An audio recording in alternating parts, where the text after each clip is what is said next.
Olá, sejam todos muito bem-vindos e bem-vindas ao podcast Vozes Negras. Aqui vamos falar sobre a saúde da população negra, promovendo a educação permanente e fortalecendo diálogos essenciais entre a academia e a comunidade.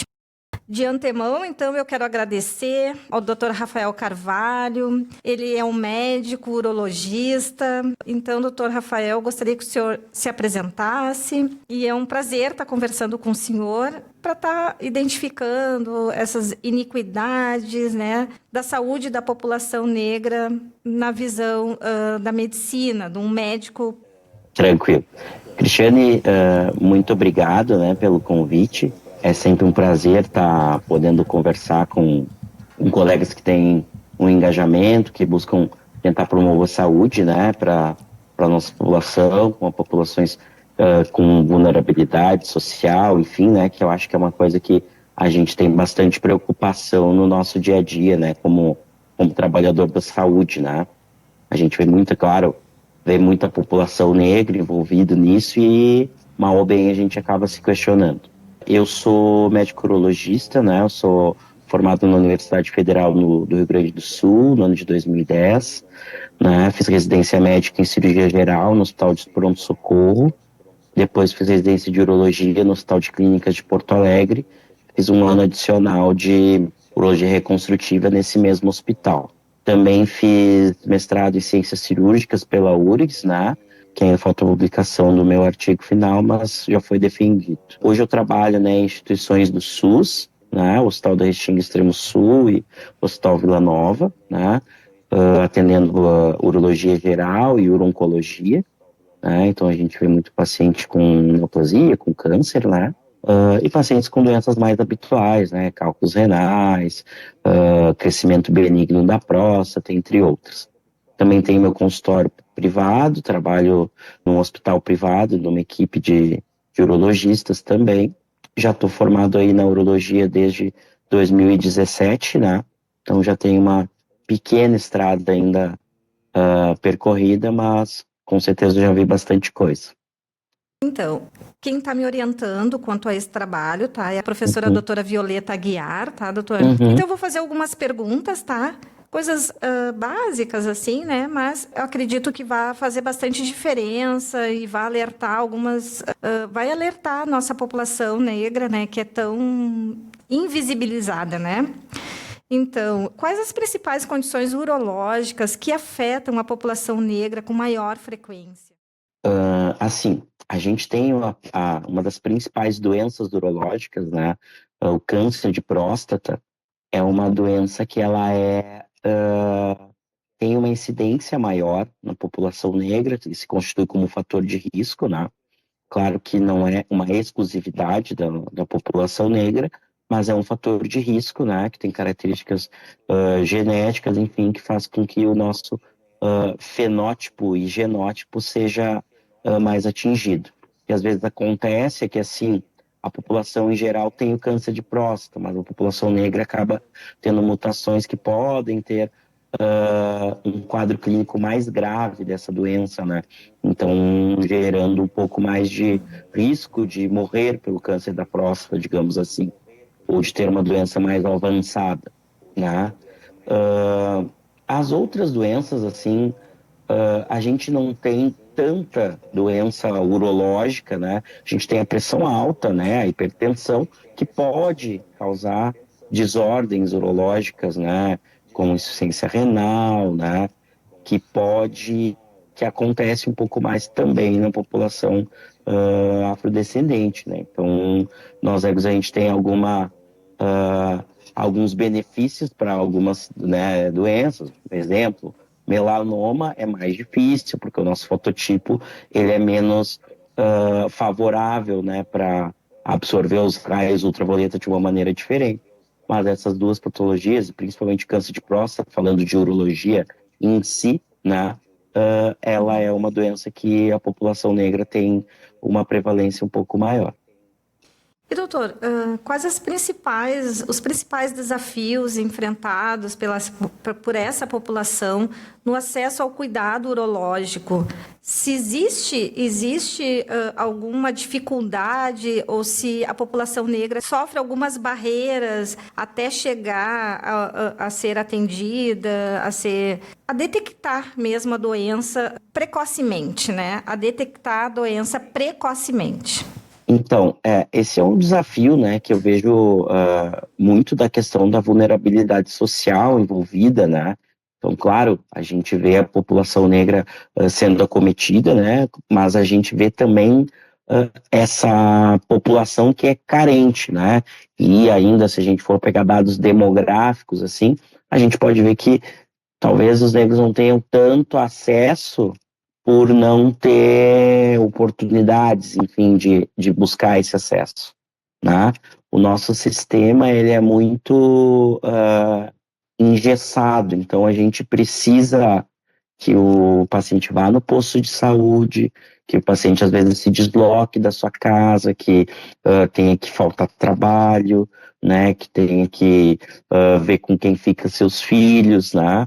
E eu acho que essas dificuldades socioeconômicas, né, acabam recaindo sobre a nossa população e dificultando uma entrada no sistema, né? Eu, em particular, eu sou uma porta de entrada, né? Então, assim, cada semana que eu atendo, hoje era um dia que eu atendi meu ambulatório no SUS, eu atendo novos pacientes, né?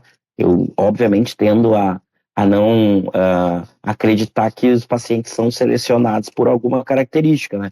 Eu acho que não. Mas às vezes tem paciente que entra na justiça, né?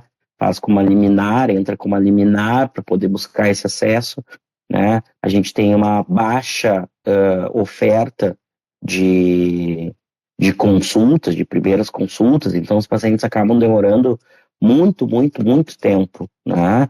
E aí o que eu vejo, principalmente agora que eu estou no âmbito de oncologia, são pacientes que chegam com uma doença mais avançada. E aí, claro, aí algumas barreiras de conceitos e de pré-conceitos, digamos assim, do homem não querer, o homem negro ele tem talvez uma característica de ser um cara bonachão, forte, pegador, viril, jogador, né?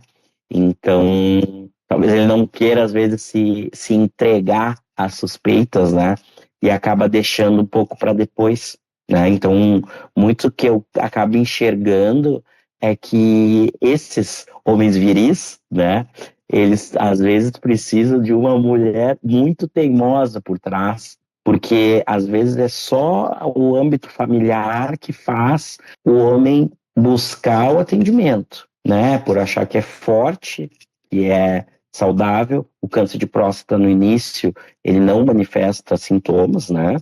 Então é assim como a própria pressão, vai ter uma crise hipertensiva e aí tu vai manifestar, mas talvez não foi a manifestação inicial de uma hipertensão. Então a gente teria que promover consultas rotineiras, consultas que são preventivas e não de tratamento ou de busca de cura, né? O fundamental, né, a gente sempre fala no câncer da próstata, né, falando dessa patologia em específico, é que o diagnóstico seja precoce, né? E outras patologias também, né? Eu acho que a gente tem algumas doenças que são relacionadas aos hábitos de higiene, por exemplo, câncer de pênis, os hábitos sexuais, por exemplo, também câncer de pênis, né? Os hábitos de dieta, como cálculos renais, como até o próprio câncer de próstata, uma dieta com proteína animal é um fator de risco, né? A epidemia de obesidade atinge tanto, né, toda a nossa população, né? Não é um privilégio da população negra, mas hoje é uma epidemia e nós temos que olhar com isso com mais cuidado. Então, se for parar para pensar, dar um exemplo, um senhor de 50 anos, negro e obeso, um pai que teve câncer de próstata, esse cara tem que estar no médico uma vez por ano, fazendo exames. Não quer dizer que ele vá ter o câncer de próstata, mas ele tem os três principais fatores de risco identificáveis num paciente só, né? Então é muito importante que ele tenha um cuidado. E às vezes esse sistema como um todo, ele não é retroalimentado para promover saúde, né? Ele é retroalimentado para tratar os graves, né? Quando um paciente está grave, ele chega. Quando o paciente não está grave, ele espera. E isso que preocupa e eventualmente frustra, porque a gente chega assim, chega um cara, né? Um exemplo, o valor do PSA, vamos dar um ponto de corte razoavelmente alto, é 4. Eu chego com pacientes com 1.300, com a próstata dura, né, sabe? Hoje eu atendi um senhor que também era, né, negro como nós, e já tinha tido uma amputação, talvez por consequência de cigarro, de outras questões, e também com uma suspeita forte de câncer de próstata. E aí demorou ano para chegar. Ele tinha um exame de 2022 que era suspeito, aí ele repetiu em 2024 que dobrou a suspeição, né? Então a gente vai vendo que muita gente vai ficando no meio do caminho. E aí, por ficar no meio do caminho, que é ter tido aquela primeira consulta e não chegado num especialista, tu acaba ficando pelo caminho, né? Que é o que mais nos entristece, assim, né? De tu ver um cara que poderia ter tido uma doença curada se fosse tratado no tempo adequado. E é bem o que o senhor falou mesmo, né? E é uma questão cultural, né? Eles não procuram. É cultural e aí agregado à cor da pele vem o racismo, né? E aí sim eles não dão continuidade às investigações, aos tratamentos. É uma pena mesmo, né? E como que a discriminação Sim. estrutural pode impactar o diagnóstico e o tratamento na questão da urologia? O senhor acha que existe isso, esse impacto? Assim, eu acho que o impacto na urologia é o impacto no sistema de saúde como um todo, né? Eu acho que, assim, eu tento me colocar no lugar das pessoas. Eu não posso, assim, de uma forma categórica, dizer assim, eu não atendi porque eu sempre tive convênio. Mas eu fico imaginando um cara que chegou para ter uma primeira consulta. E aí, por alguma razão, sofreu alguma situação. E por ter sofrido alguma situação que deixou ele desconfortável, aquilo ali afastou ele da busca de um atendimento. Então, essas questões mais estruturais, enfim, né, talvez seja um reflexo de falta de uma, uma postura mais ativa no ponto de vista de promover justiça social independente da cor, né? Então, e isso acaba às vezes recaindo sempre nos elos que se sentem mais fracos, né?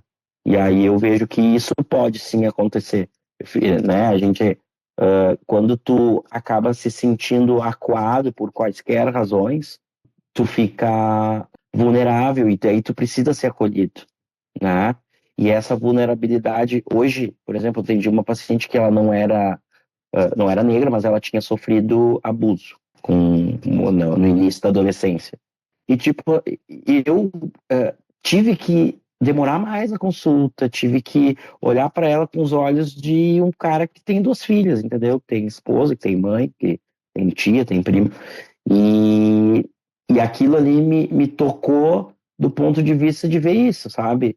Se por alguma vicissitude, alguma questão da tua vida, tu te sentiu acuado, tu acaba às vezes deixando de buscar, de semear o teu melhor caminho, né? E eu acho que isso é uma coisa que, claro, que a população negra acaba sofrendo quando se depara com situações às quais ela se sente acuada, né? Vou fazer só mais uma perguntinha. Doutor, existem iniciativas específicas ou programas voltados para para melhorar o acesso mesmo ao cuidado urológico para a população negra, da população em geral, mas especificamente, né, no caso aqui, a população negra?